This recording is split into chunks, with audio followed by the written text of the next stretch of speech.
when you look at the consumer behavior, it evolved a great deal during COVID, and it was changing before that as well. A huge digital acceleration during the pandemic. What considerations do you think brands should have to address kind of how consumers have evolved to this point?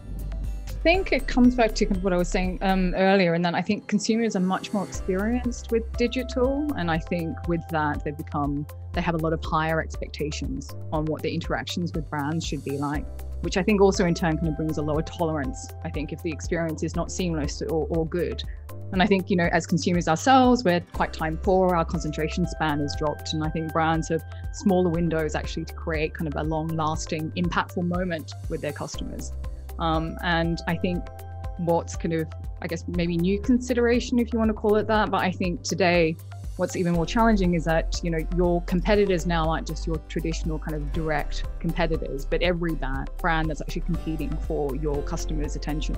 And so the benchmark now, I think, in terms of customer experience isn't just what your biggest competitor is doing, but also what your consumer or customer's favorite brand or product or service provider is actually offering today. So the standards are high, I think. Digital acceleration, that's the term for 2020, I feel. And it's true, like everybody had to go online, they had to kind of learn new things, people who weren't really tech savvy before. But I also feel like this has made omni-channel presence really, really important, because it's not a nice to have anymore. I feel it's a must have for brands. They have to make sure they are present everywhere where the customer is going to have an interaction with them. It could be their mobile devices, it could be their web browser, it could be on the social media. So everywhere they are, they need to make sure the devices, the channels are integrated and they create that consistent experience, which obviously is not so easy. So this is where you have to partner with the right technology company and make sure you can actually execute, right? So I feel like that's definitely one of the key things, that omni-channel presence. And the other thing is also keeping a very, very close pulse on the shift in customer sentiment when it comes to your brand. Because you might feel like, oh, it's going great, purchases are great, but you might actually notice that there probably is an increase in negative sentiment because of something which is not even related to the product. It could be the values of the brand. It could be something which happened in the news. So there is so much more to consider now, because more awareness, more exposure means you have to be prepared on all fronts. I think, to that comment, the technology has existed for some time now. The technology is not necessarily new.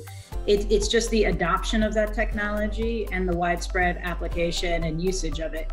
So, streaming technologies have been around for so long. They've been used in oil drilling for, decades. It's the application and the widespread use of how we bring those into the ecosystem.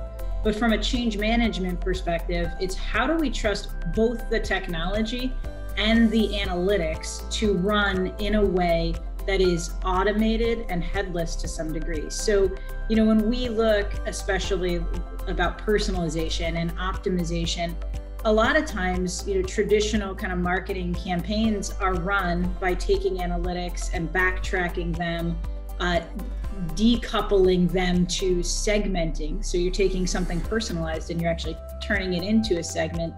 That change management, I think, of trusting that machine learning is working and allowing the marketers and the teams to really focus on the strategy, the content, the design, how we want to deliver our brand promise to those customers, and making sure those offers are appropriate, and then letting some of the machine learning and technology components focus on adapting that in real time and letting loose some of that control so that we have humans kind of mitigating and understanding the strategy, and letting the machine understand and adapt and do that last 20% to make sure it's super relevant and super immersive. I think that's that balance and that trust factor that's the digital acceleration has really created to make paramount. Technology is core to that. So you have to have the right technology. It's got to be agile. It's got to work with the platforms you have right now. I mean, I'm not saying anything people don't understand, but technology. Work with someone like a Loyalty 360 to go through the process to find who's the right vendor that's a right match for me, right? You said it's a sea of confusion. There's hundreds of solutions out there. So use a good partner. Secondly, you got to think about the things that are disrupting the market, right? Once you have technology that moves data and can send emails or send offers, smart offers, whatever, you got to look at these disruptors that are going to be a constant threat to you. They're arrows coming at you nonstop. Privacy. 110%. If you don't have a privacy, strategy, you're gonna fail. Apple and Google are making it easier than ever to block your marketing efforts to consumers. Apple Mail, the recent disruption with the Apple Mail bomb, if they're gonna block IP addresses, no one's gonna be able to see open rates anymore. Like Google's gonna get on that train. Who knows? ISPs might even get on that train. So get ahead of that. Start thinking about it. Don't worry about it when it happens. Get ahead of it.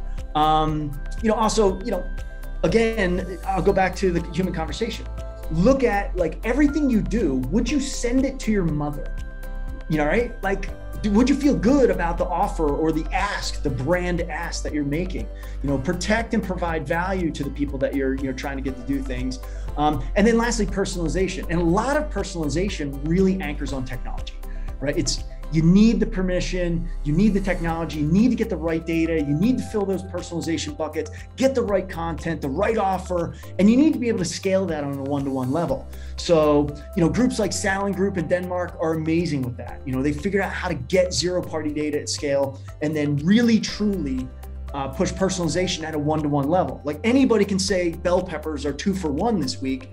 That's basically driven by supply. You have too many bell peppers.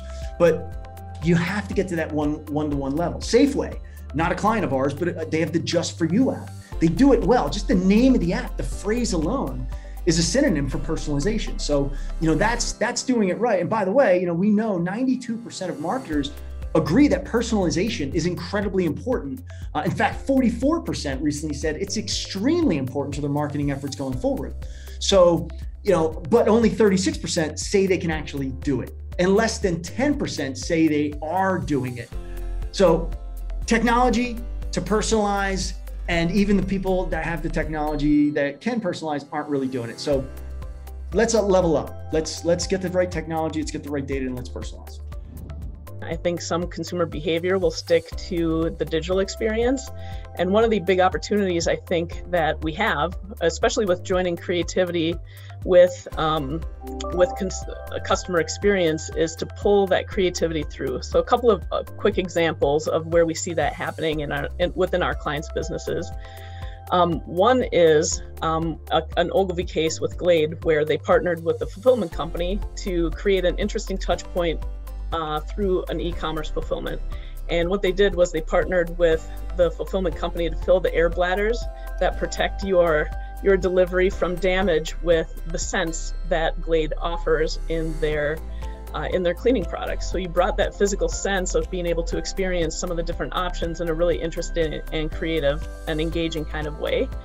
Another example that I think we'll see more and more of is through connected devices. So we work with one CPG brand who has a connected toothbrush, and that's opening up a lot of opportunities for us to think about customer experience, not just kind of pre-purchase and post-purchase, but also in these examples during fulfillment and during usage.